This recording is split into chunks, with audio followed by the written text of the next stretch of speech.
Hello and welcome. You're watching Unplugged TV India. This is Alice Francis. Let's begin with top headline. Wearing hijab not an essential religious practice, says Karnataka High Court as it upholds hijab ban. Karnataka High Court on Tuesday dismissed petitions filed by Muslim girl students seeking permission to wear hijab in colleges. The court held the prescription of uniform as a reasonable restriction, saying that wearing of hijab is not an essential religious practice of the Islamic faith. Meanwhile, Section 144 of CRPC is imposed in many parts of Karnataka till March 21. On February 5, Karnataka had banned clothes that were against law and order. And on February 10, the High Court had temporarily banned all religious outfits. Ahead of the order, the state government had banned large gatherings for a week in state capital Bengaluru to maintain public peace and order. The Kashmir Files is tax-free in Uttar Pradesh, announces CM Yogi Adityanath. Uttar Pradesh on Tuesday joined other BJP-ruled states in making the film The Kashmir Files tax-free. Yogi Adityanath, who last week won a second term as Chief Minister in the 2022 UP Assembly polls, announced other BJP-ruled states that have made the movie tax-free include Gujarat, Madhya Pradesh, Tripura, Goa and Haryana. The film, which is set at the center of a growing controversy, is based on mass killings and the exodus of Kashmiri Pandits in 1990. The film has been written and directed by Vivek Agnihotri, starring actor Anupam Kher, Mithun Chakrabarti, Pallavi Joshi and Darshan Kumar. Pakistan missile misfire taken very seriously, says Defence Minister Rajnath Singh. Defence Minister Rajnath Singh on Tuesday addressed the Rajya Sabha over the accidental firing of a missile into Pakistan earlier this month. He said a high-level probe has been ordered and if any lapses are found, action will be taken accordingly. He said we are reviewing the SOPs. We give the top priority to safety and security. Our missile system is safe and reliable. We take a timely review.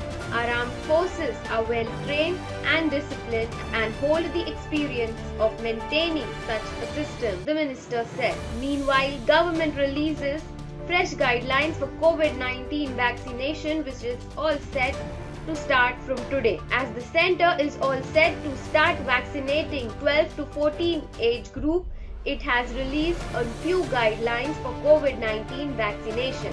The COVID-19 vaccine to be administered would be Corbevax, manufactured by Biological E Limited, Hyderabad. 2 doses of the Corbevax would be administered at an interval of 28 days. Vaccination can be availed through online registration or through on-site walk-in. Now, top international stories. In its third week of Russia's attack on Ukraine continues relentlessly.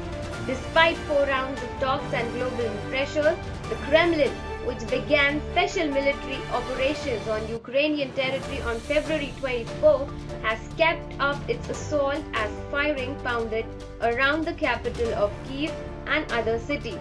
Meanwhile, Kyiv has imposed a 36-hour curfew from Tuesday amid a difficult and dangerous moment after several Russian strikes. The curfew will last until 7 a.m. on Thursday. Meanwhile, Ukraine's economy could shrink as much as 35% in 2022 if war continues. Ukraine's economy may contract by 10% in 2022, assuming there is a prompt resolution of the war with Russia, the International Monetary Fund said in its report. The report also added, citing wartime real GDP data from Iraq and other countries.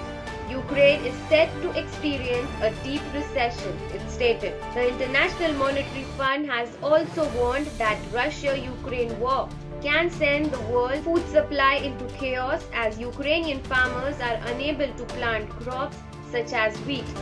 It warned of global food insecurity if the war continued. Russia claims no food shortages in the country after the West slapped sanctions on Russia for its invasion on Ukraine Russia claimed on Tuesday there was no chance of food shortage on the domestic market and warned customers against rushing out to stock up of necessities.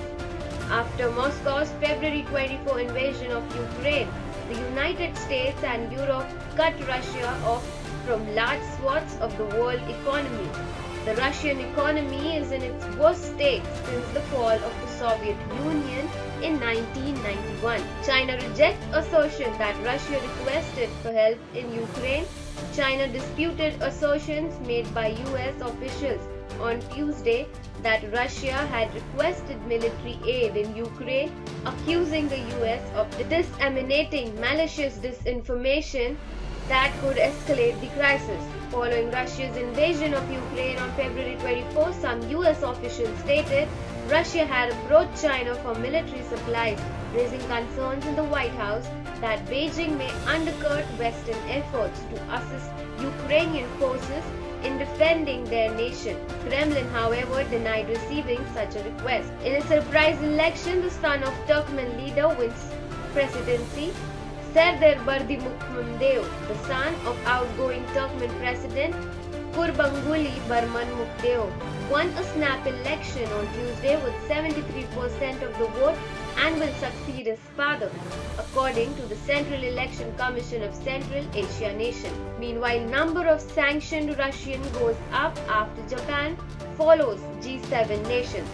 The Ministry of Finance said on Tuesday that Japan has decided to freeze the assets of another 17 Russians, raising the total number of people targeted by sanctions as a result of Russia's invasion of Ukraine to 61. The move came after the US imposed sanctions on a number of Russians on Friday, including billionaire Viktor Vekselberg and 12 members of Russia's lower house of parliament, the Duma. Thank you for watching Unplugged TV India. Please hit like, subscribe and share. If you like the video, please do comment. This is Alice Francis signing off.